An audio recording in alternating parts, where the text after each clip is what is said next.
The sixth set will be played on Whirlwind. Spawning in the bottom left-hand position, the Blue Terran.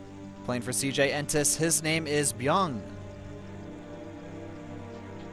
His opponent, the current GSO winner. His name is SoulKey, spawning as Red Zerg on the right bottom position of the map. Defeating Innovation in the finals, widely regarded now as the best Terran. They'll flash certainly on his tail there, and we'll see how long Innovation can keep that title for. And here's the thing, SoulKey, he's not easing up just yet. He won the GSO finals in Korea, but he still needs to focus on the grand finals this weekend, and there's more money up for grabs this weekend. Indeed, yeah. There's probably actually very minimal celebration for SoulKey. He probably went back to the practice house, maybe rested up for the night, and then when he woke up the next morning, started training again because he knows that he's on the top of his game. He needs to make sure he can continue having that proper state. Well, for this finals. Here's the thing, he could rest a little bit right now because, you know, he did practice for Pro League. And he could celebrate a little bit because the groups are not released until tomorrow, 6 p.m. Yeah, that's true. So, I mean, he'll have a little bit of breather, but I'm sure if I was SoulKey right now, I'd be like, I'm the person who's the favorite to win this. As long as I make sure I can keep pushing myself to the best of my abilities, you know, there's a lot of extra money up for grabs and a lot more fame and glory to be had.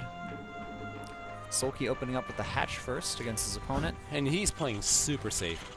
Look how he's scouting right now. Scouting in the center of the map, the drone, just to make sure that there's some proxy 2 racks in the middle of the map, and also just trying to get a complete scouting on his opponent early on in the game. That was something I actually want to mention.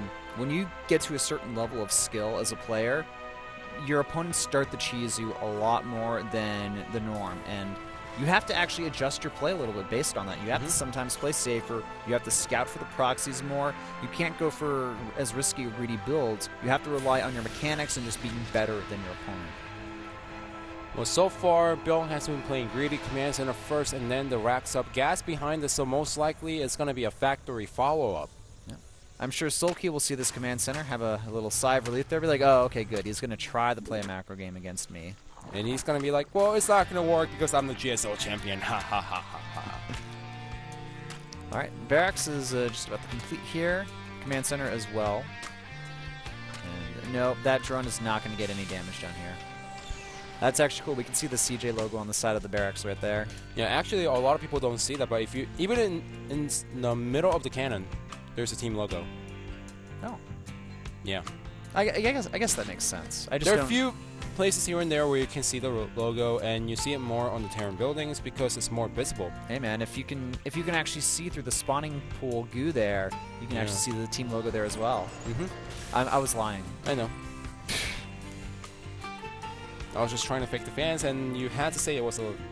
I was trying to fake you, not the fans. Well, I know from the standpoint because I tried to look for it on the first day. You're taking after I saw, no, seriously. After I saw the logo on the Barracks on the first day this was used, I'm like, is there one on the Zerg buildings? And then I tried to look for it carefully. I knew this all along, by the way. I just didn't mention it. All right, Mr. No Fun Allowed. Anyway, the Zerglings are going to scare away that SCV. It means there's going to be not too much scouting from Bbyong here. He's not even going to see if his opponent went for a faster hatchery or maybe like took something weird going on here. We have a fast third though from Bbyong. Looks like he's decided, all right, well, if I can't cheese my opponent, I'm just going to play very greedy. And hope that he can actually win in the late game. Behind this, he is going to go for the Hellbats. That third command center got scouted very fast here as well. SoulKey immediately deciding to go for a fast third hatchery himself. Not going to try to punish his opponent with roach timing or anything like that. Zergling speed about to finish here. Armory on the way. Like I said, Hellbats. I don't see a starport out of the way just yet for Bbyong right now. I'm sure it'll eventually come here. I doubt a full frontal attack would actually work here. We have a Roach Warren on the way from SoulKey, getting additional gas that is natural as well, and starting to spread that creep towards the third base and across the map. Just talking about the fast third instead of punishing his opponent, the thing is, a lot of players these days, they know how to defend against any type of sort of trying to all-in push from their opponent, even against someone like SoulKey, because Terran players and Protoss players are so used to defending against timing attacks from their opponents. So it's better for SoulKey to just follow up and get a third hatchery instead of trying to go for a punishment, which might not work out in the end. All right, well, looks like we're going to have a very similar attack that Light did in last game. Pretty much the same build, maybe a bit less greedy, or a bit more greedy, excuse me. The starport's going to finish here. And we're going to have double Medivacs on the way, I believe, as well, with that reactor. And that will also leave us with 4 Hellbats. So this is looking like it could be a very strong head-on attack. Yeah, well, SoulKey, he has some idea on what's coming. He sees a number of helmets in the middle of the map, and one of them gets picked off. Not a nice reaction timing from Bbyong, actually. Yeah, and the Roaches are actually just... Well, they need to move back there and actually defend against the Hellions. Well, there is a Queen over there, and no drones. So now he's going to transition a little bit more into circling style. He's a guy who loves to go for the mutilating Bailing instead of a Roach potential competition. Oh, can SoulKey get us around here? Yes, it is. Sick play from SoulKey, killing off those Hellions, getting barely any drones, Lings killed, and he's just going to march over to his opponent's main base now. It looks like Bbyong, he's going to try to do some drops here, but he's got to actually defend against this. Yeah, he can't actually go for the drops. The Hellbats, they could kill the drones, but they can't finish the game, as this force from SoulKey can put Bbyong so far behind. All right, looks like Bbyong has a lot of SCVs here. Now, SoulKey doesn't have a lot. He actually has no defense here, only making the Spine and Spore now. This could be very bad for our Zerg player, actually. He needs the reactant time. Moving the drones away almost instantly here, losing a few. The Zerglings are now coming back here, but the problem is the Hellbats, they just do so much damage to the Zerglings, but they're... Hellbats are not attacking the Zerglings, which pretty much allows SoulKey to get some free kills. In fact, one of the Hellbats gets taken out, the Medivac gets taken out. A little bit of sloppy play here from Bbyong. I mean, it could be nerves as well. The Medivac getting very low on health, and... Well, the Queen's just target fire the Medivac right now. Up to 4, only 4 workers have actually been killed here. Yeah. So SoulKey with some amazing defense. He's trying to go for the third base, but that's going to... Well, there's no Queen over here, which means that the Medivac is still alive and well. Some of the drones getting roasted over here. Yeah. And SoulKey actually not paying attention SoulKey, if he's paying attention here... Oh, well, there's another drop at the natural.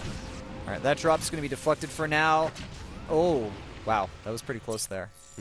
11 workers killed total, but... 11 workers for only 11 workers for Medivac, full of 2 Hellbats. Not a good trade. Not the best. I mean, it wasn't the end of the world, but I would have to say that SoulKey is in a pretty solid position here. His multitasking has certainly been taxed here. We'll have to see how much his upgrades or tech has been delayed in this situation. But I guess the same could be said for Bbyong. He's got a lot of SCVs now, though. He's moving his command center over to the 3rd location now. Dropping, and... Ooh, the drones. Some of them getting roasted there. Only losing a few, though. Yeah, well, here's the secondary drop inside the 3rd base of SoulKey. SoulKey being very aggressive, taking that 4th base up. Those Medivacs are going to fall very fast here. The Hellbats doing a good amount of damage as well, killing off a few workers. But still only up to 12 total have been killed after a huge investment from Bbyong. SoulKey is actually going to be able to go run over and kill his opponent with a pretty strong timing attack momentarily here. And Bbyong, look at how much resources he has here. Up to 1,800. That's actually like almost up to 2K now. He really wants to make something happen with these Hellbats, except it's not working out at all. And behind this, he was supposed to macro, but he is no Flash. He can't macro and micro at the same time. No, he can't. I mean, the micro is pretty good from him, but SoulKey's is even better. Sending the Zerglings over here, killing off this paltry force of Marine Medivacs and, or excuse me, just Marines and Marauders. It's becoming kind of clear. Where's the macro? Yeah, the macro here. Did Bbyong forget to build like a lot of barracks or something? I think SoulKey maybe he'll just run over his opponent here. Yeah, because he wasn't macroing up at all. This allows SoulKey to just surround the army that Bbyong has right now and finish the game. There's tons of SCVs over here. He needs to take out the Overlord as soon as possible and land the command center over there. In fact, he does so now, but this does trigger SoulKey to move out on the map to get a complete surround on the bio ball and no Medivacs to save the Marauders and the Marines. Need no Medivacs here. No Banelings yet, though, thankfully for Bbyong. Okay, it looks like SoulKey moving in here, but Bbyong, he has just a few too many units. SoulKey getting a little bit overzealous there. He's going to back up now, lose a few roaches, but that's okay. That's okay. 8 mutas out on the way, only losing a handful of units instead of losing a lot of drones. The mutas are out now, though, so Bbyong's going to have to deal with that. Also, notice that Bbyong did a scan here. He's looking for potential Baneling bombs because he hasn't seen any Banelings in the main army. So that's actually really smart from him. But the lack of defense in the main base of Bbyong, the mutas are going to be able to go in here and wreak a lot of damage. Uh-oh, those mutas are getting a free hit on the SCVs and your units are out of position. Yep, and that means that Bbyong's going to remain supply blocked here unless the SCVs end up giving him some free supply. But now Bbyong moving towards the third.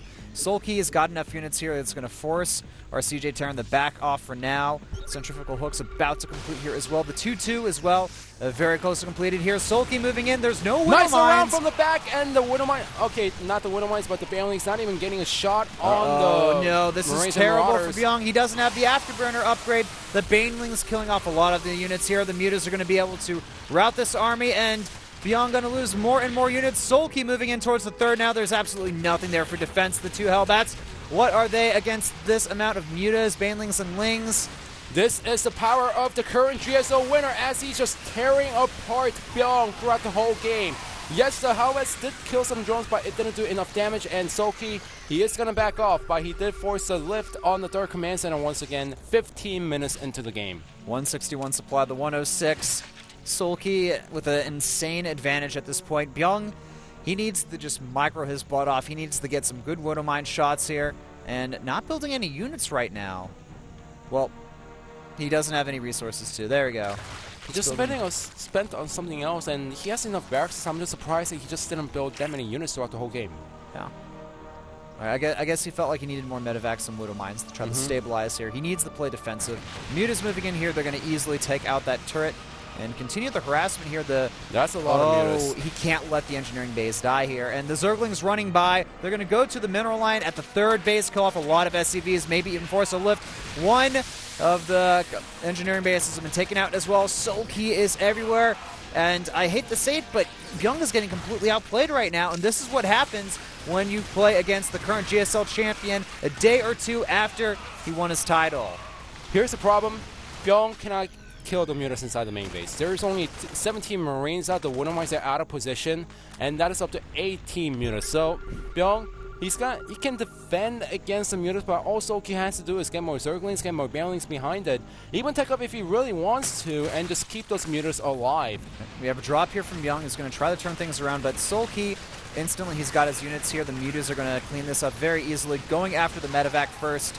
Hellbat kills off a few Lings, but nothing else really, and the supply now, we have an almost maxed out Zerg army to a Terran army with around 100 supply. Banelings rolling in here, no siege tanks, and very few Widow Mines to deal with this. They're going to go forward here, though. Actually, a very efficient trade there for Bbyong. It's going to force SoulKey back for a little bit longer. He needs to make more Banelings now. A little bit longer, but he needs to do that multiple times in order to come back into this game. Look at the SCV count, 40 to 82 drone of SoulKey, and still these mutas there's so many of them right now.